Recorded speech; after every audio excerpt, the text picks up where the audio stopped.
discuss the Google Apps and the Google Thread, or the Google extensions.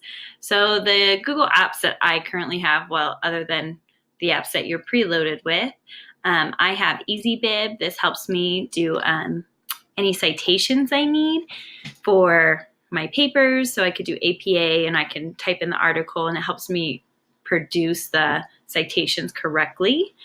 The second one that I've found that I like too is the ePortfolio tool from Digcation. This is a really awesome tool if you want to put all your work in one spot and share online. Another option that I've used recently is the DocuSign.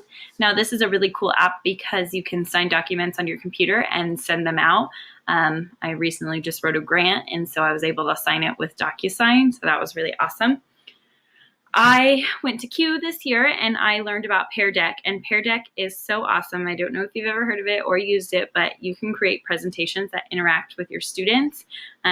It could have a slide where it has a quiz question and your kids can all choose their answers, and then you can see their answers on the next slide, or you could see it personally as a presenter and look back at it later, or you can create vocabulary decks, which is really fun as well. So if you haven't tried Pear Deck, I recommend downloading this app. My last one is the MindMeister, and this one's really cool because once you click on it, you just got to log in. Once you're all logged in, sorry about this, I logged in before I did this. Good safety, right?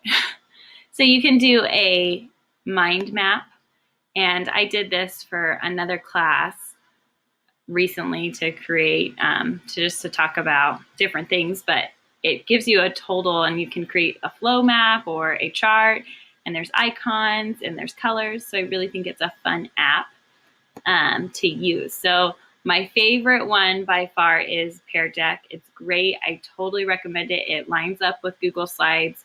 It's very interactive and the kids love it. As far as extensions, I have my extensions right up here. I'm going to go through them slowly. So right now I'm currently using Screencastify. This extension is great for assignments such as this where I have to record myself and my browser or anything on my screen. So it's perfect. I click it and it can start recording and include my face and choose webcam or no webcam. The next one I love to use is Grammarly. And this really helps me with making sure I am spelling everything correctly in documents, emails, you name it. It helps me out. It explains the rule to me if I forget the rule or why it wants to take out my comma. So if you're like me and you're not proficient with your grammar all the time, this is a helpful tool. I love this one. This one's a little bit more silly, the Bitmoji. I like to send these off to students or to my family. I include them in my newsletters for my parents, so it's a lot of fun. I like to have that there so I can insert my Bitmoji anywhere I'd like. I like having Save to Google Drive automatically right here. So if you're on a website, you can hit Save to Google Drive, or if you're on a document, Save to Google Drive. It's really great, a quick, easy way. I have Share to my classroom. That's if I'm creating something and I want to share it to my class really quick. This is an easy way to use this extension.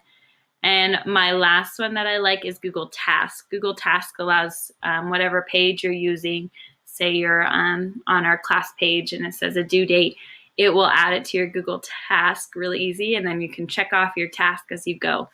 My favorite one, of course, is my Bitmoji, but all of these are very useful extensions that I have right here. They're all school related for the most part, and they're just helpful in my everyday browser using activities. So I hope this was a helpful review of my extensions and my applications that I like to use.